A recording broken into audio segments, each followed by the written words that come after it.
Good evening everyone. Myself Shivam Rathore doing MBBS at ASMC Sultanpur. So आज हम class 10th का science का chapter 1 chemical reactions and equations पढ़ेंगे. इस चैप्टर के मैं NCERT बेस्ड नोट्स बना के लाया हूँ जिनके थ्रू मैं आपको ये चैप्टर पढ़ाऊँगा.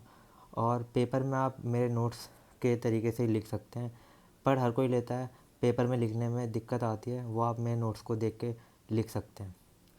तो स्टार्ट करते हैं. Chemical changes are change that result in the formation of one or more new compounds. Chemical changes are also known as chemical reactions. Chemical change क्या होता है? जब एक या एक से ज़्यादा वो सब्सटेंस या कोई केमिकल आपस में रिएक्ट करता है तो वो एक नया सब्सटेंस या प्रोडक्ट बनाता है. इसे हम कहते हैं केमिकल चेंज या फिर chemical reaction. Like magnesium plus oxygen react with each other to give magnesium oxide. अब इसमें ये दो अलग केमिकल हैं या सब्सटेंस कह सकते हैं, मैग्नीशियम प्लस ऑक्सीजन, या आपस में रिएक्ट कर रहे हैं और मैग्नीशियम ऑक्साइड का फॉर्मेशन कर रहे हैं. ये एक केमिकल चेंज या केमिकल रिएक्शन का एग्जांपल है. और केमिकल रिएक्शन को लिखने के तरीके को कहते हैं हम केमिकल इक्वेशन. जैसे magnesium plus oxygen gives magnesium oxide. ये एक रिएक्शन होगी कि मैग्नीशियम ऑक्सीजन के साथ रिएक्ट कर रहा है और मैग्नीशियम ऑक्साइड दे रहा है. बट इसे हम साइंटिफिक वे में तब लिखेंगे magnesium plus oxygen arrow is equal to magnesium oxide. इसे हम कहेंगे केमिकल इक्वेशन. केमिकल इक्वेशंस के बेसिकली दो कंपोनेंट होते हैं, रिएक्टेंट्स एंड प्रोडक्ट. रिएक्टेंट्स को हम लेफ्ट हैंड साइड पे लिखते हैं और प्रोडक्ट को हम राइट हैंड साइड पे लिखते हैं. और ये एरो डिनोट करता है रिएक्शन की डायरेक्शन को, कि रिएक्शन किस डायरेक्शन में कंटिन्यू हो रही है. ठीक है. अब हम केमिकल चेंजेस में या केमिकल रिएक्शन में जो चेंजेस आते हैं, क्या क्या ऑब्जर्वेशन हम ऑब्ज़र्व कर सकते हैं वो देख लेते हैं. Like formation of new substance, ये तो होता ही है. जैसे ऊपर एग्जांपल में देख सकते हो, magnesium plus oxygen gives magnesium oxide. एक नया सब्सटेंस बनता है. ठीक है. चेंज इन मास, इसका एग्जांपल होगा जो न्यूक्लियर रिएक्शंस होती हैं. न्यूक्लियर रिएक्शंस में मास का चेंज होता है, मास एनर्जी में कन्वर्ट होता है. वैसे मास इक्विलिब्रियम में रहता है रिएक्शंस में most of the time. But nuclear reaction एक ऐसा एग्जांपल है जिसमें मास चेंज होता है. Change in energy, energy change होती है, हीट की फॉर्म में एनर्जी लिबरेट होती है, एनर्जी एब्जॉर्व होती है. और इवोल्यूशन ऑफ गैस, इसका एग्जांपल हो जाएगा बर्निंग ऑफ हाइड्रोकार्बन या फिर बर्निंग ऑफ फॉसिल फ्यूल. जब भी कोई फ्यूल बर्न होता है तो उससे गैस इवॉल्व होती है. Change in temperature, reactions exothermic होती है, एंडोथर्मिक होती है. हीट रिलीज होती है, हीट एब्जॉर्व होती है, तो टेम्परेचर में भी चेंज होता है. और formation of precipitate. Steps for writing chemical equation. Chemical equation हम कैसे लिख सकते हैं, इसके बेसिकली दो मोटे मोटे स्टेप होते हैं, राइटिंग स्केलेटल इक्वेशन और second balancing of chemical equation. Skeletal equation क्या होता है? स्केलेटल इक्वेशन मतलब कि आपका जो रिएक्शन आपकी हो रही है उसके बारे में आप मोटा मोटा लिख दे रहे हो कि उसमें क्या क्या रिएक्टेंट यूज़ हो रहे हैं, उससे क्या प्रोडक्ट बन रहा है, उसमें क्या कंडीशंस हैं, ये लिख दे रहे हो आप. ठीक है. जैसे a word equation depicts the transformation of reactants into products by placing an arrow between them. The arrow indicates the reaction direction and might be read as to yield, to form or to give. Number of atoms of each element are not same on the both sides. हाँ, skeletal equation balance नहीं होती है. Balance हो ऐसा ज़रूरी नहीं है. जैसे मैंने बताया कि आप मोटा मोटा लिख रहे हो कि आपका क्या रिएक्टेंट्स यूज़ हो रहे हैं, क्या प्रोडक्ट बन रहा है. जैसे magnesium react with O2 gives MgO, तो मैंने मोटा मोटा लिख दिया है कि इसमें मेरे रिएक्टेंट MgNO2 यूज़ हो रहे हैं, ये आपस में रिएक्ट कर रहे हैं और MgO का फॉर्मेशन हो रहा है. अब सेकंड स्टेप में हम इस स्केलेटल इक्वेशन को बैलेंस करेंगे. बैलेंसिंग ऑफ केमिकल इक्वेशन, ये बहुत ज़रूरी है. A balanced chemical equation is one in which the number of atoms of each element is equal on both sides of the equation. इसमें जितने भी एलिमेंट्स हैं उनका नंबर राइट हैंड साइड पे और लेफ्ट हैंड साइड पे बराबर होगा, हर एलिमेंट का और हर टाइम पे. Equation must be balance at all time. जो इक्वेशंस होती हैं वो डायनेमिक इन नेचर होती हैं और हर टाइम पे ये बैलेंस होती हैं. तो जितने भी एलिमेंट्स हैं वो हर टाइम पे right hand side is equal to left hand side होंगे. और ये हम बैलेंसिंग ऑफ केमिकल इक्वेशन कैसे करेंगे? एनसीईआरटी में दे रखा है, बट एनसीईआरटी में इतना थोड़ा कंफ्यूजिंग दे रखा है. मैं थोड़ा छोटा करके लेके आया हूँ balancing of chemical equation. 4-5 step हैं, वो आपको बता दूंगा, एक एग्जांपल करके दिखा दूंगा, तो आपका क्लियर हो जाएगा कि इक्वेशन कैसे बैलेंस करनी है। क्योंकि बेसिकली अगर पेपर में आएगा तो आपको क्वेश्चन में लिखाएगा कि इस रिएक्शन को बैलेंस करो, तरीका आपका कोई देख नहीं जा रहा है। इन दी एंड आपका वो केमिकल रिएक्शन देखेंगे कि बैलेंस है या नहीं है। The step involve in balancing a chemical equation can be listed as, ये 5 स्टेप हैं। इन 5 स्टेप को फॉलो करके आप कोई भी इक्वेशन आपके लेवल पे बैलेंस कर सकते हो। मैं एक एग्जांपल लूँगा एनसीईआरटी का, उसे बैलेंस करके दिखाऊंगा इन 5 स्टेप से, तो आपको ये तरीके लगाने आ जाएंगे, स्टेप लगाने आ जाएंगे और बैलेंस करना आ जाएगा। तो लेते हैं, ये मैंने इक्वेशन एनसीईआरटी से ही लिया है। Fe+H2 gives Fe3O4+H2। तो सबसे पहला स्टेप है right the skeleton equation correctly. हमें सबसे पहले स्केलेटन इक्वेशन लिखनी है।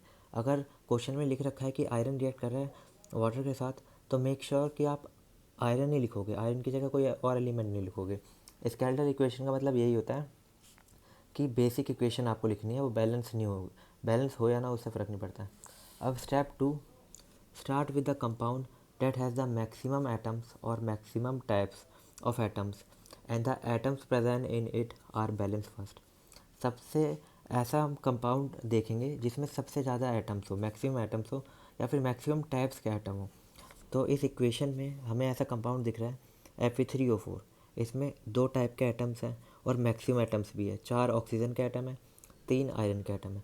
तो सबसे पहले हम इस कंपाउंड को बैलेंस करेंगे और इस कंपाउंड में भी उस एलिमेंट को बैलेंस करेंगे जिसके एटम सबसे ज़्यादा हो। सबसे ज़्यादा एटम किसके हैं? ऑक्सीजन के हैं। तो सबसे पहले हम ऑक्सीजन को बैलेंस करेंगे। तो लेफ़्ट हैंड साइड पे अगर हम देखेंगे, लेफ़्ट हैंड साइड पे मेरा ऑक्सीजन 1 है और राइट हैंड साइड पे अगर देखेंगे ऑक्सीजन 4 है। तो हम ऐसा क्या करें जिससे लेफ़्ट हैंड साइड बराबर हो जाए। अगर हम लेफ़्ट हैंड साइड पे H2O को इंटू 4 करेंगे तो ऑक्सीजन 4 हो जाएंगे जो बैलेंस हो जाएंगे राइट हैंड साइड से। तो सबसे पहले स्टेप में हम इंटू 4 करेंगे H2O को, तो Fe+4H2O गिव्स Fe3O4+H2। तो इस इक्वेशन में देख सकते हैं हम कि ऑक्सीजन हमारा बैलेंस हो चुका है। अब नेक्स्ट स्टेप देखते हैं। Start by balancing element that only appear once on each side of the arrow, then on each side balance element that appear more than once. ये कह रहा है कि अब हम ऐसा एलिमेंट बैलेंस करेंगे जो एक साइड पे एक ही बार आ रहा हो। जैसे आयरन, ये लेफ्ट हैंड साइड पे एक बार आ रहा है, हाइड्रोजन वो भी लेफ्ट हैंड साइड पे एक ही बार आ रहा है। तो हम हाइड्रोजन और आयरन दोनों में से किसी को भी बैलेंस कर सकते हैं। बट जो फोर्थ स्टेप है वो कहता है the elementary substance are balance last. तो जो एलिमेंट्री सब्सटेंस है उन्हें हम आखिरी में बैलेंस करना चाहिए। आयरन है वो एलिमेंट फॉर्म में है, तो आयरन को हम सबसे लास्ट में बैलेंस करेंगे। तो हम बैलेंस कर लेते हैं हाइड्रोजन को। हाइड्रोजन मेरा लेफ़्ट हैंड साइड पे अगर देखेंगे तो हाइड्रोजन मेरा 8 है, और ये अगर हम राइट हैंड साइड पे देखेंगे तो हाइड्रोजन मेरा 2 है। अब अगर हम राइट हैंड साइड पे H2 को इंटू 4 करेंगे तो हाइड्रोजन बराबर हो जाएगा 8। लेट डू इट, इंटू 4, तो मेरी इक्वेशन क्या आएगी?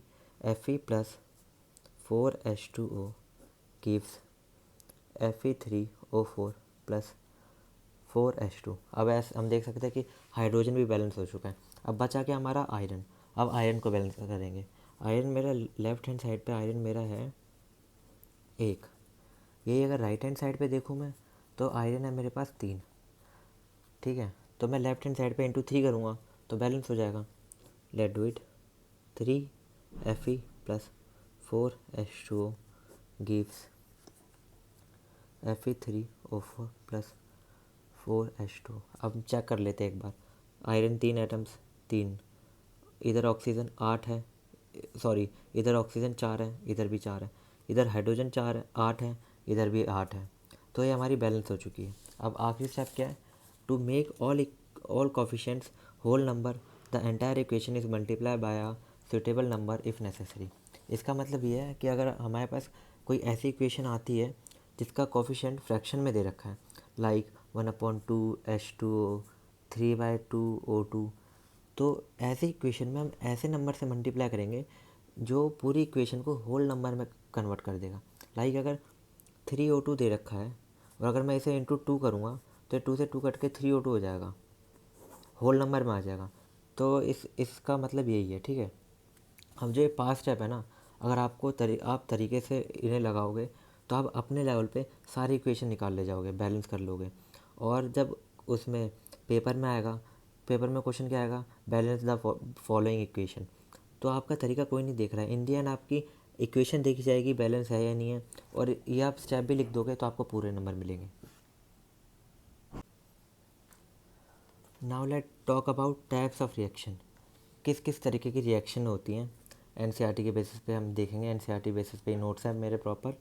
तो सबसे पहले कॉम्बिनेशन और सिंथेसिस रिएक्शन, ये क्या होता है, कॉम्बिनेशन और सिंथेसिस रिएक्शन, जैसा कि आप नाम से ही पता चल रहा है कि इसमें एक या एक से ज़्यादा कंपाउंड या फिर सब्सटेंस आपस में रिएक्ट करेंगे, कंबाइन करेंगे और एक प्रोडक्ट का फॉर्मेशन होगा। इसीलिए हम इधर सिंथेसिस रिएक्शन भी कह रहे हैं, क्योंकि किसी चीज़ का सिंथेसिस हो रहा है। इसकी definition, the reaction in which two or more chemicals combine to generate a single new compound is known as combination or synthesis reaction. तो एग्जांपल देख सकते हैं, calcium oxide or quicklime react with water to give CaOH का whole twice plus heat liberate होगी।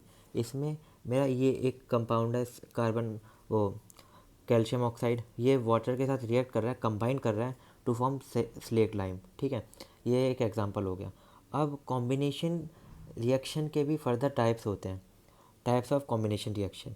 तो इसका सबसे पहला फर्दर टाइप होगा combination of 2 elements to form a compound, मतलब 2 एलिमेंट कंबाइन कर रहे हैं नया कंपाउंड बनाने के लिए। इसका एग्जांपल हो जाएगा burning of coal, carbon element है प्लस O2 एलिमेंट है, ठीक है। Carbon plus oxygen give CO2, एक एलिमेंट दूसरे एलिमेंट के साथ रिएक्ट कर रहा है और फॉर्म कर रहा है एक कंपाउंड CO2। कॉम्बिनेशन रिएक्शन का अगर हम सेकेंड टाइप की बात करेंगे, combination reaction involve an element and a compound. इसमें एक एलिमेंट एक कंपाउंड के साथ रिएक्ट करेगा और एक नए सब्सटेंस का फॉर्मेशन होगा। एग्जांपल होगा burning of natural gas, CH4 react with O2 to form CO2 and H2।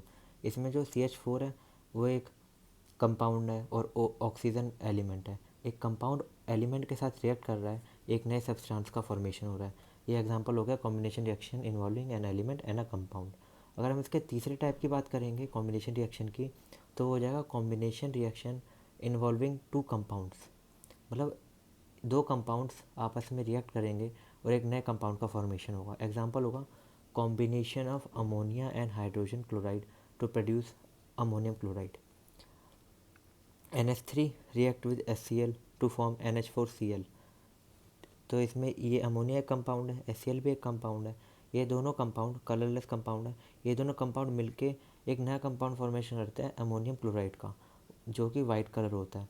तो बेसिकली हमने कॉम्बिनेशन रिएक्शंस की बात की। कॉम्बिनेशन रिएक्शन क्या होता है, कॉम्बिनेशन रिएक्शन में 2 सब्सटेंस या फिर 2 एलिमेंट या फिर 2 कंपाउंड आपस में रिएक्ट करते हैं और एक नए सब्सटेंस का फॉर्मेशन होता है, इसलिए हम इसे सिंथेसिस रिएक्शन भी कहते हैं। इसके फर्दर 3 टाइप होते हैं। पहले टाइप कि 2 एलिमेंट आपस में रिएक्ट करके एक नया सब्सटेंस बना रहे हैं। दूसरा टाइप एक एलिमेंट और एक कंपाउंड रिएक्ट करके एक नया सब्सटेंस बना रहे हैं। तीसरा टाइप 2 कंपाउंड आपस में रिएक्ट करके एक नया सब्सटेंस फॉर्म कर रहे हैं। सेकेंड टाइप की रिएक्शन है हमारे पास डिकम्पोजिशन रिएक्शन। नाम से ही पता चल रहा है कि इसमें एक कंपाउंड या एक सब्सटेंस डिकम्पोज होगा फर्दर 2 या 3 सब्सटेंस में। A decomposition reaction occurs when a complex is broken down into 2 or more simple compounds using heat और electricity।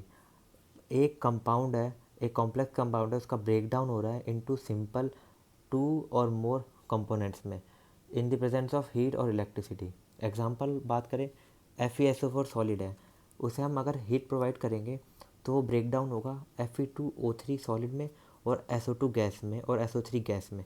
इसमें ये एक कॉम्प्लेक्स कंपाउंड है FeSO4, इसे हम हीट प्रोवाइड कर रहे हैं तो ये सिंपलर फॉर्म कंपोनेंट्स में ब्रेक डाउन हो जाएगा Fe2O3 SO2 एंड SO3, ठीक है। और the decomposition of a compound with light is called photolysis. अगर यही डिकम्पोजिशन रिएक्शन लाइट के प्रेजेंट में हो रही है तो उसे हम फोटोलाइसिस बोलेंगे। Example 2 AgCl solid in presence of sunlight break down into 2 Ag solid plus Cl2 gas. AgCl को हम सनलाइट के प्रेजेंस में लाएंगे तो वो हमें Ag सॉलिड और Cl2 गैस प्रोवाइड करेगा।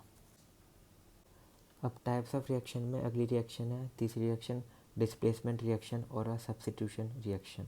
इस रिएक्शन में क्या होता है, एक एलिमेंट का एटम दूसरे एलिमेंट के एटम को उसी के कंपाउंड से डिस्प्लेस कर देता है। Definition occurs when the atoms of one element replace the atoms of another element in a compounds molecule. अब ये होता किसके बेसिस पे है, element in the activity series that are higher in the hierarchy displaces elements that are lower in the hierarchy। Basically जो elements होते हैं ना उनकी एक एक्टिविटी सीरीज़ होती है, जो एलिमेंट उस एक्टिविटी सीरीज़ में ऊपर होगा वो अपने से नीचे वाले एलिमेंट्स को उनके कंपाउंड से डिस्प्लेस कर सकता है। Example iron nail becomes brownish colour and the blue colour of copper sulphate fades. जब हम आयरन नेल को कॉपर सल्फेट सोल्यूशन में रखते हैं तो जो आयरन नेल होती है ना वो ब्राउनिश कलर की हो जाती है और जो कॉपर सल्फेट का कलर होता है ब्लू कलर वो फेड हो जाता है। अभी ऐसा क्यों होता है, पहले ये है आयरन नेल को हमने कॉपर सल्फेट सोल्यूशन में रखा तो आयरन नेल ना ब्राउनिश कलर हो जाएगी। अभी इसके पीछे की रिएक्शन क्या है, iron solid react with copper sulphate. अब हमें पता है कि जो आयरन है वो एक्टिविटी सीरीज़ में कॉपर से ऊपर आता है तो आयरन कॉपर सल्फेट में से कंपाउंड में से कॉपर को डिस्प्लेस कर देगा, बनाएगा आयरन सल्फेट FeSO4 एक्वस। और ये आयरन सल्फेट की वजह से ही इसका कलर ब्राउन हो जाता है और कॉपर रिलीज़ हो जाता है। और कॉपर रिलीज़ हो रहा है अपने कंपाउंड में से रिलीज़ हो रहा है तो उसकी वजह से उसका जो कलर होता है ब्लू कलर वो फेड हो जाता है। टाइप्स ऑफ रिएक्शन में चौथी रिएक्शन है डबल डिस्प्लेसमेंट रिएक्शन। इस रिएक्शन में क्या होगा कि म्यूचुअल एक्सचेंज ऑफ आयंस होगा, मतलब जैसे दो कंपाउंड्स है तो दोनों कंपाउंड एक कंपाउंड का एलिमेंट दूसरे कंपाउंड के एलिमेंट को डिस्प्लेस करेगा तो ऑटोमेटिकली जो दूसरे कंपाउंड का एलिमेंट है वो पहले वाले एलिमेंट को डिस्प्लेस करके उसके कंपाउंड में फॉर्म हो जाएगा। डेफिनेशन और एग्जांपल देखते हैं इसका। The mutual exchange of ions in which two chemicals react to generate two distinct molecules.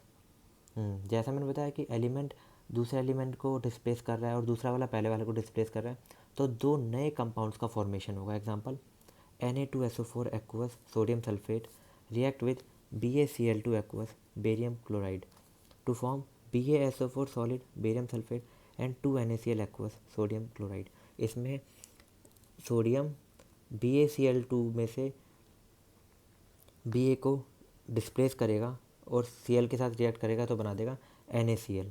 ये एक नया कंपाउंड फॉर्म हो गया। और ऐसे ही इसका जो Ba है वो Na2SO4 में से Na को डिस्प्लेस करेगा और बनाएगा BaSO4। तो इस इक्वेशन में इस टाइप की रिएक्शंस में दो नए कंपाउंड्स का फॉर्मेशन होता है। ठीक है। अब types of double displacement reaction. Double displacement reaction भी दो तरीके की होती है, एक होता है प्रेसिपिटेशन और एक होता है न्यूट्रलाइजेशन। न्यूट्रलाइजेशन में क्या होता है, एसिड प्लस बेस रिएक्ट करता है फॉर्म करता है सॉल्ट प्लस H2 होगा। इसमें भी दो नए कंपाउंड बन रहे हैं इसलिए ये भी डबल डिस्प्लेसमेंट रिएक्शन है। टाइप्स ऑफ रिएक्शन में जो हमारी पांचवी रिएक्शन है वो है ऑक्सीडेशन रिडक्शन रिएक्शन या फिर रिडॉक्स रिएक्शन। रिडॉक्स रिएक्शन में बेसिकली ऑक्सीडेशन और रिडक्शन एक ही टाइम पे हो रहा होता है। अब ऑक्सीडेशन क्या होता है, रिडक्शन क्या होता है, देखते हैं। ऑक्सीडेशन एडिशन ऑफ ऑक्सीजन और removal of hydrogen from a substance is called oxidation. बहुत पहले से पढ़ते हुए आए हैं। जैसे एडिशन ऑफ ऑक्सीजन, कॉपर में ऑक्सीजन ऐड हो रहा है, CuO बना रहा है, ये ऑक्सीडेशन है। और रिमूवल ऑफ हाइड्रोजन रिमूव हो रहा है, Hi plus H2 to form I2। इसमें Hi से H रिमूव हो रहा है तो ये भी ऑक्सीडेशन का एग्जांपल है। रिडक्शन एडिशन ऑफ हाइड्रोजन और removal of oxygen from a substance. Example CuO copper oxide plus carbon monoxide to form copper and CO2। अब इसमें CuO से ऑक्सीजन रिमूव हो रहा है तो ये रिडक्शन का एग्जांपल है। और एडिशन ऑफ हाइड्रोजन देख लेते हैं, H प्लस Cl2। इसमें Cl में हाइड्रोजन का एडिशन हो रहा है तो ये भी रिडक्शन है। बेसिकली जो रिडॉक्स रिएक्शन होती है उसमें ऑक्सीडेशन और रिडक्शन एक टाइम पे हो रहा होता है. Oxidation and reduction take place simultaneously. One reactant gets oxidise while the other gets reduce during a reaction. अब इसका एग्जांपल देखते हैं. रिडॉक्स रिएक्शन के एग्जांपल क्या होंगे? Like CuO react with hydrogen in the presence of heat to form copper plus H2O. अब इसमें CuO से ऑक्सीजन रिमूव हो रहा है, Cu फॉर्म हो रहा है, तो ये हो गया रिडक्शन. CuO का रिडक्शन हो रहा है. उसके बाद H2 में ऑक्सीजन ऐड हो रहा है टू फॉर्म H2O, तो ये हो गया मेरा ऑक्सीडेशन. जो दोनों चीज़ें साइमल्टेनियसली टेक प्लेस हो रही हैं, इसलिए रिडॉक्स रिएक्शन का एग्जांपल है. दूसरा एग्जांपल देखते हैं. ZNO react with carbon to form Zn plus CO. इसमें ZNO से ऑक्सीजन का रिमूवल हो रहा है, ZNO से Zn बन रहा है, तो ये रिडक्शन का एग्जांपल है. और कार्बन में ऑक्सीजन का एडिशन हो रहा है तो Cu बन रहा है, कार्बन मोनोऑक्साइड बन रहा है, ये ऑक्सीडेशन हो गया.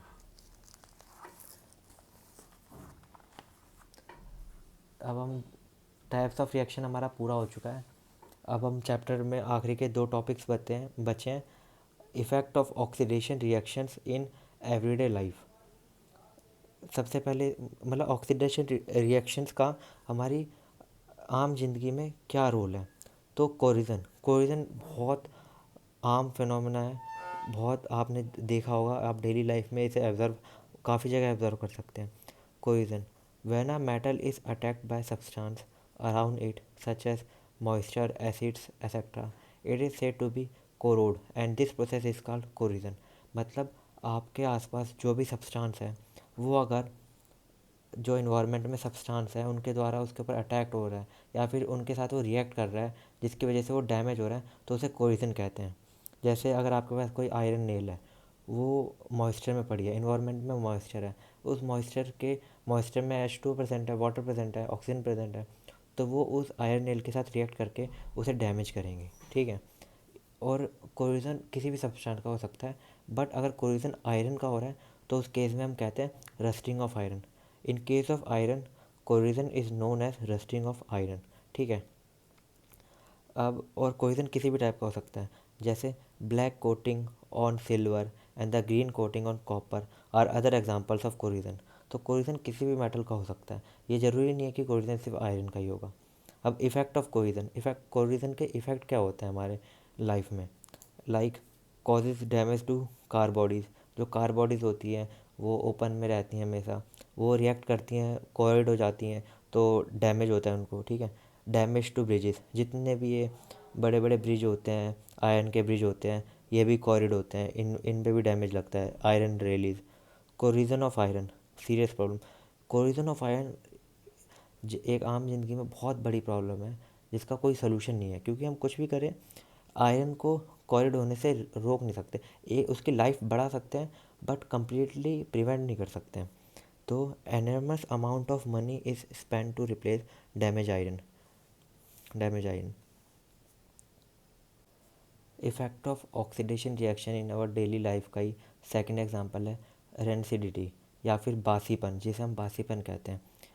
जो हमारा खाने पीने का सामान होता है, fat oil containing food materials, उसे जब हम लंबे टाइम तक छोड़ देते हैं तो जो उसमें जो फैट्स और ऑयल होता है वो ऑक्सीडाइज हो जाता है, जिसकी वजह से वो बासी हो जाता है और उनमें से स्मेल आती है, उनका टेस्ट बेकार हो जाता है.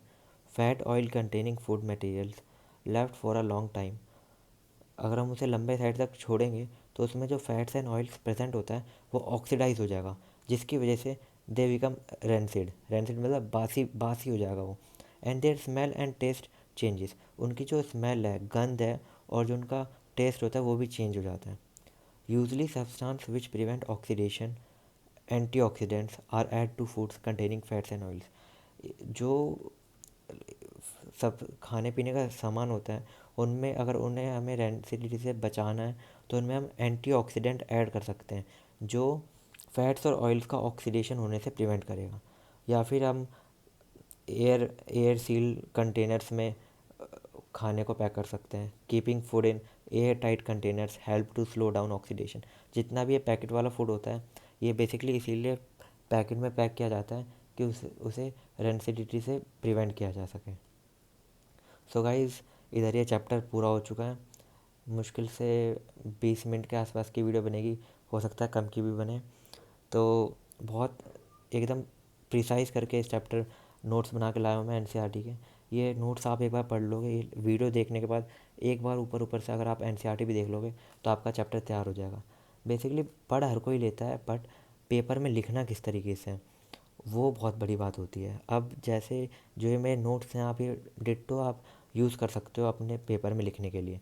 लाइक अगर क्वेश्चन आया 5 नंबर का या उससे बड़ा कि टाइप्स ऑफ रिएक्शन एक्सप्लेन करो विद एग्जांपल, तो जितने भी मैंने नोट्स प्रोवाइड किए हैं ये आप डिट्टो लिख सकते हो। डेफिनेशन लिखी है, पहले डेफिनेशन लिखी, उसके बाद एग्जांपल लिखना है। या फिर मान लो एग्जांपल क्वेश्चन आया 3 नंबर का कि कोरिजन पे शॉर्ट नोट लिखो, तो कोरिजन पे आप ये सेम एक पेज, ये अगर आप ये पूरा लिख दोगे ना पेज बोर्ड्स में अपने, तो आपको पूरे नंबर मिलेंगे, कोई नंबर नहीं काट सकता आपके। तो कोशिश की है एक नोट्स बना के पढ़ाने की, उम्मीद आप सबको पसंद आएगा। तो ठीक है, फिर मिलते हैं बाद में, बाय।